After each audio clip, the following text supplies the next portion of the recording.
Movie शुरू होती है ऑर्बिटर 9 नामक स्पेसशिप के अंदर, जिसमें एक 20 साल की खूबसूरत लड़की एलेना अकेले सफर कर रही होती है। वो स्पेसशिप पृथ्वी से सेलेस्ट नामक ग्रह की यात्रा पे था। एलेना ने अपनी सारी जिंदगी बचपन से लेके अब तक उसी स्पेसशिप में गुजारी थी। ओवर पॉपुलेशन, ग्लोबल वार्मिंग और एयर पोल्यूशन के कारण वैज्ञानिक एक नए ग्रह की तलाश में थे, जहां पर इंसान पृथ्वी को छोड़कर वहां जाकर बस सके। इसलिए वैज्ञानिकों ने एलेना को एक नए ग्रह सेलेस्ट की जांच के मिशन पे भेजा था। 20 साल का सफर तय करके एलेना अभी आधे रास्ते पे ही पहुंची थी। उसे सेलेस्ट ग्रह पहुंचने में अभी 20 साल का समय और था। शुरुआत में नवजात एलेना को उसके माता पिता द्वारा स्पेसशिप में लाया गया था और उन्होंने उसकी परवरिश स्पेसशिप में ही की थी। लेकिन 3 साल पहले स्पेसशिप में खराबी आने के कारण स्पेसशिप में ऑक्सीजन की मात्रा काफी कम रह गई थी। अब अगर वो तीनों स्पेसशिप में रहते तो ऑक्सीजन सिर्फ साल भर ही चल पाती। इसलिए एलेना के माता पिता ने उसे फाइनल गुड बाय कहे बिना ही चुपचाप स्पेसशिप से अंतरिक्ष में कूदकर अपनी जान दे दी, ताकि एलेना जिंदा रह सके। और अब अकेले एलेना के स्पेसशिप में रहने से ऑक्सीजन लगभग 3 से 4 साल तक चल जाएगी। और इन 3-4 साल के दौरान स्पेस में जगह जगह बने स्पेस स्टेशन से कोई इंजीनियर उसके स्पेसशिप तक मदद के लिए पहुंच जाएगा। और इस तरह एलेना ने पिछले 3 साल बिल्कुल अकेले उस स्पेसशिप में बिताए थे। फिर एक दिन स्पेसशिप में ऑक्सीजन लेवल घटते घटते सिर्फ 1% रह जाता है। स्पेसशिप के आर्टिफिशियल इंटेलिजेंस से एलेना को पता चलता है कि अगले 17 घंटे में एक इंजीनियर उसकी मदद के लिए पहुंच जाएगा। एलेना अपनी जिंदगी में अपने माता पिता के अलावा पहली बार किसी इंसान से मिलने वाली थी। कुछ घंटे बाद स्पेसशिप में अचानक इमरजेंसी अलार्म बजने लगता है और स्पेसशिप तेजी से हिलने लगता है। वो भागकर स्पेसशिप के कंट्रोल रूम में जाती है और पाती है कि एक स्पेस कैप्सूल उसके स्पेसशिप से अटैच हो रहा था। और फिर जैसे ही उसकी स्पेसशिप का दरवाजा खुलता है, उसके सामने प्रकट होता है उसी की उम्र का एक लड़का। एलेना ने अपनी पूरी जिंदगी में पहली बार किसी लड़के को देखा था। उसे देखते ही वो खो सी गई थी। वो एलेना को बताता है कि वो इंजीनियर है और उसके पास सिर्फ 50 घंटे हैं इस रिपेयर वर्क के लिए। इंजीनियर के पास एक मिनी रोबोट भी था। वो मिनी रोबोट फॉल्ट ढूंढने में इंजीनियर की मदद करता था। एलेना किसी न किसी बहाने से इंजीनियर के पास ही रहना चाहती थी, लेकिन इंजीनियर किसी कारणवश उसे टालने की कोशिश कर रहा था। एलेना इंजीनियर से उसका नाम पूछती है। इंजीनियर अपना नाम एलेक्स बताता है। एलेना उसे डिनर के लिए रुकने बोलती है। थोड़ी नानुकर के बाद एलेक्स उसके साथ डिनर के लिए मान जाता है। एलेना काफी खुश हो जाती है। डिनर के बाद एलेक्स अपने काम पे लग जाता है। एलेक्स जब अपने काम के अंतिम चरण में था, तब एलेना एलेक्स के कमरे में जाकर उसकी चीजों को निहारती है। वहीं तब वो मिनी रोबोट से भी बात करती है। फिर रात में एलेक्स अपने कमरे में सो रहा होता है। तब एलेना दबे पांव एलेक्स के कमरे में प्रवेश करती है। वो सोए हुए एलेक्स के जिस्म को महसूस कर रही होती है कि अचानक एलेक्स जाग जाता है। एलेक्स आगे कुछ बोल पाता उससे पहले एलेना कहती है कि उसने आज तक कभी किसी को किस नहीं किया है और अगले 20 साल वो इस स्पेसशिप में बिताने वाली है अकेले। इसके बाद एलेक्स कुछ भी नहीं कहता और फिर उनके बीच संबंध बनते हैं। फिर कुछ घंटे बाद एलेक्स स्पेसशिप से एलेना को बिना ढंग से गुड बाय कहे चला जाता है। कुछ ही देर बाद एलेक्स का स्पेस कैप्सूल एक सुरंग में खुलता है। वो उसमें से होता हुआ एक लिफ्ट के माध्यम से जैसे ही बाहर निकलता है, ये क्या, वो तो धरती पे ही था। पता चलता है कि एलेक्स पृथ्वी पर ही था और एलेना भी। असल में वहां पर मिलिट्री का एक सीक्रेट प्रोग्राम चल रहा था जिसका नाम था ऑर्बिट प्रोग्राम। वो स्थान एक घने जंगल के बीच में प्रतिबंधित क्षेत्र में था।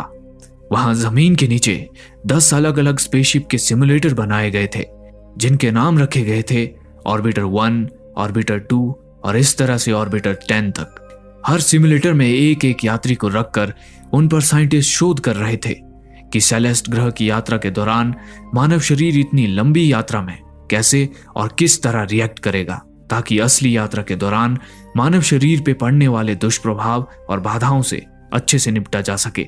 आखिर संपूर्ण मानव जाति को सकुशल सेलेस्ट ग्रह पर पहुंचाने का अभूतपूर्व विजन था वैज्ञानिकों का। उन्हीं में से 9वें नंबर के स्पेसशिप ऑर्बिटर 9 में एलेना थी, लेकिन एक भी यात्री को हकीकत का बिल्कुल भी अंदाजा नहीं था।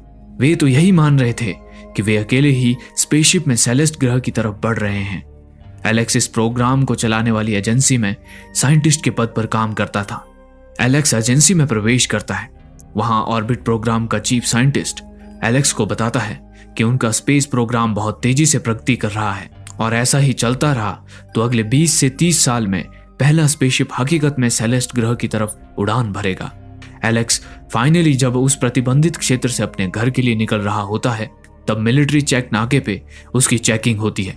कार में रेडियो पर किसी सेलेस्ट स्पेसशिप दुर्घटना के बारे में बताया जा रहा था। दरअसल 5 साल पहले एक स्पेसशिप को सेलेस्ट ग्रह पर भेजा जाने वाला था, लेकिन वो स्पेसशिप उड़ान भरने के कुछ सेकंड पहले किसी तकनीकी खराबी के कारण एक धमाके के साथ फट गया, जिसमें सारे क्रू मेंबर्स जलकर मर गए। उस प्रोजेक्ट का हेड इंजीनियर एलेक्स था।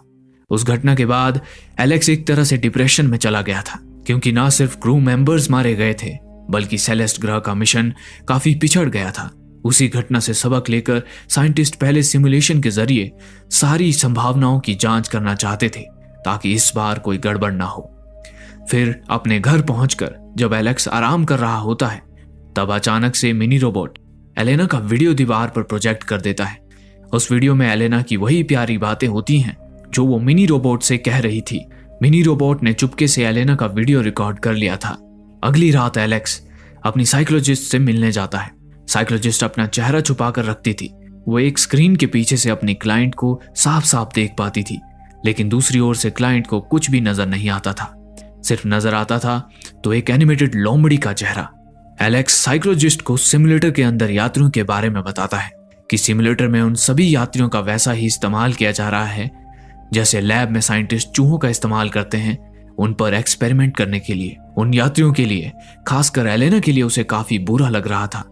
एलेक्स अपने घर के लैब से एलेना को देखता रहता था, उसके बारे में सोचता रहता था।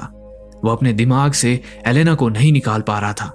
और फिर एक दिन एलेक्स के सब्र का बांध टूट पड़ता है और वो निकल पड़ता है प्रतिबंधित मिलिट्री क्षेत्र में स्थित ऑर्बिटर 9 की ओर। उधर एलेना अपने स्पेसशिप में मायूस पड़ी थी। अचानक उसका स्पेसशिप हिलने लगता है और अलार्म बजने लगता है। वो कंट्रोल पैनल में देखती है कि स्पेस कैप्सूल उसके स्पेसशिप से अटैच हो रहा है।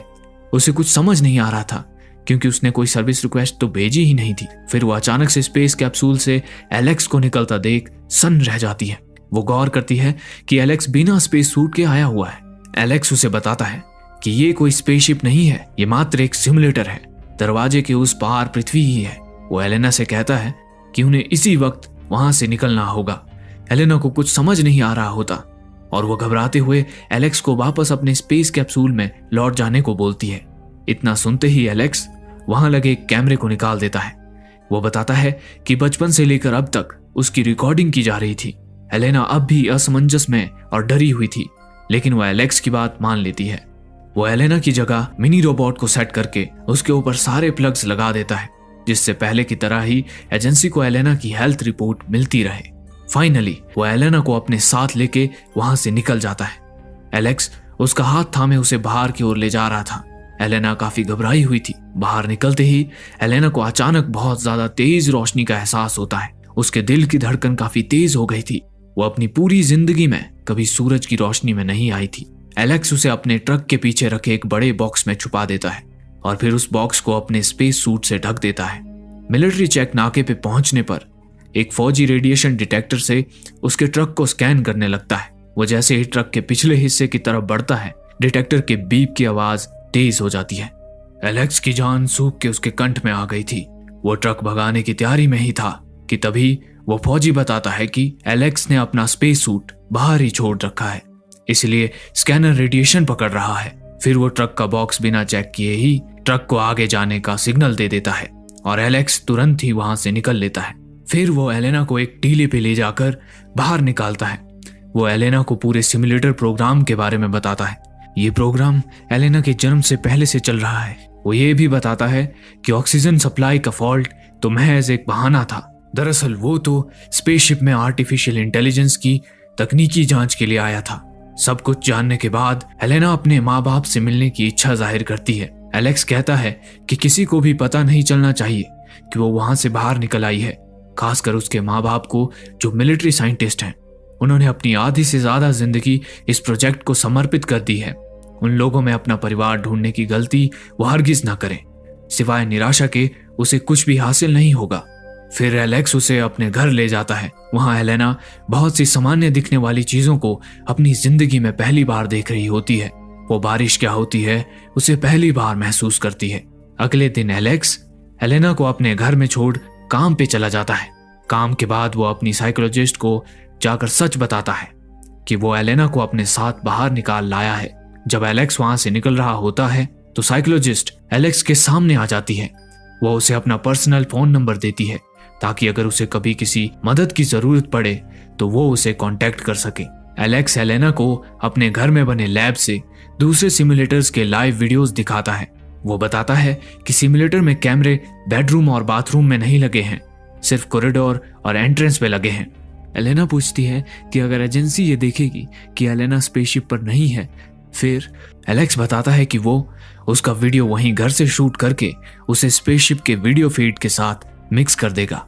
एलेक्स आगे उसे ये भी बताता है कि सिमुलेटर का दरवाजा किसी भी यात्री के लिए तभी खुलता है जब उसकी मौत हो जाती है। एक बार जो यात्री सिमुलेटर के अंदर गया उसकी यात्रा को किसी न किसी बहाने से बढ़ाते रहते हैं जब तक कि वो नेचुरली मर न जाए, यानी सिमुलेटर से मुक्ति मौत के बाद ही संभव है। ये ऑर्बिट प्रोग्राम ऐसे ही डिजाइन किया गया था। फिर एक दिन एलेना एलेक्स को अपनी पीठ पे उभरते दाग दिखाती है। एलेक्स उसे अपने एक डॉक्टर के पास ले जाता है। डॉक्टर उसे बताता है कि एलेना की स्किन बहुत ही ज्यादा कोमल है और सूरज की किरणें उसकी स्किन को डैमेज कर रही हैं। डॉक्टर के जोर देकर पूछने पर एलेक्स उसे एलेना का सच बता देता है। डॉक्टर उसे संभल कर रहने की हिदायत देता है। एक दिन एलेक्स की गैर हाजिरी में एलेना के हाथ एक गुप्त रिपोर्ट लग जाती है। उस रिपोर्ट से उसे पता चलता है कि दरअसल वो एक क्लोन है। वो सच की तह तक जाने का ठानती है और उसी रिपोर्ट की फाइल से अपने माँ बाप का एड्रेस निकाल कर एलेक्स को बिना बताए उनसे मिलने चली जाती है। वो फाइनली अपने माँ बाप से मिलती है। वे लोग उसे बताते हैं कि हाँ, एलेना एक क्लोन है, लेकिन वो किसी भी मामले में प्राकृतिक रूप से जन्मे इंसान से कम नहीं है, बल्कि कई मामलों में तो वो उनसे बेहतर है। इस बीच एलेना का पिता हथकड़ी लाकर एलेना को वहीं रेलिंग से बांध देता है। उसके बाद वो एजेंसी को फोन करने जा ही रहा होता है कि तभी पीछे से एलेना की माँ उसके सिर पे वार करके उसे बेहोश कर देती है। उधर घर पहुंचने पर एलेक्स एलेना को गायब पाता है और कमरे में बिखरी पड़ी रिपोर्ट को देख वो समझ आता है कि एलेना अपने माँ बाप से मिलने गई है। उधर एलेना को आजाद कर उसकी माँ उसे भागने के लिए कहती है। वो उसे बताती है कि होश में आते ही उसके पिता एजेंसी को एलेना के बारे में जरूर बता देंगे। अपनी माँ से विदा लेकर एलेना वहां से भाग जाती है। होश में आते ही एलेना के पिता एजेंसी को उसके भागने की इंफॉर्मेशन पहुंचा देता है। उधर एलेना एलेक्स के घर वापस पहुंच जाती है। फिर वे दोनों घर से भाग जाते हैं। उधर चीफ साइंटिस्ट कमांडो दोस्त के साथ एलेक्स के घर की ओर निकल पड़ता है। एलेक्स और एलेना साइकोलॉजिस्ट से मदद मांगने उसके ऑफिस पहुंच जाते हैं। उन्हें ट्रैक करता चीफ साइंटिस्ट भी वहां आ धमकता है। साइकोलॉजिस्ट उन दोनों को छिपाने की कोशिश करती है, लेकिन असफल रहती है और एक कमांडो के हाथों मारी जाती है। एलेक्स और एलेना अपनी जान बचा के वहां से भागते हैं। कमांडोज और चीफ साइंटिस्ट भी उनके पीछे भागते हैं। अंततः एक जगह जाकर वे दोनों फंस जाते हैं। अब उनके पास वहां से दूसरी छत में कूदने के अलावा कोई और चारा न था। एलेना एलेक्स को पहले कूदने बोलती है। एलेक्स कूद जाता है। फिर वो एलेना को भी कूदने बोलता है, लेकिन एलेना नहीं कूदती। उसने एलेक्स को बचाने के लिए आत्मसमर्पण करने की ठान ली थी। आखिर कमांडोज एलेना को पकड़ ही लेते हैं। वो एलेक्स पे भी गोलियां चलाते हैं, लेकिन वो वहां से भाग जाता है। वहां से निकलकर एलेक्स अपने डॉक्टर दोस्त से मिलता है। डॉक्टर एलेक्स को बताता है कि एलेना की मेडिकल रिपोर्ट अच्छी नहीं है। उसकी स्किन तेजी से बीमारी की तरफ बढ़ रही है। वो सूरज की रोशनी में नहीं जी सकती। एलेक्स डॉक्टर को बताता है कि एलेना अब उसके साथ नहीं है। एजेंसी उसे पकड़कर अपने साथ ले गई है। ये सुन के डॉक्टर कहता है कि एक तरह से ये एलेना के लिए अच्छा ही हुआ, क्योंकि उसका शरीर स्पेसशिप के प्रेशराइज्ड वातावरण का आदी हो चुका है और उसके बाहर अब वो नहीं रह पाएगी। डॉक्टर आगे ये भी बताता है कि एलेना प्रेग्नेंट है। उधर एजेंसी में चीफ साइंटिस्ट एलेना को बताता है कि अब वो उनके किसी काम की नहीं है, इसीलिए एजेंसी उसे खत्म करने वाली है। तभी उसके पास एलेक्स का फोन आता है।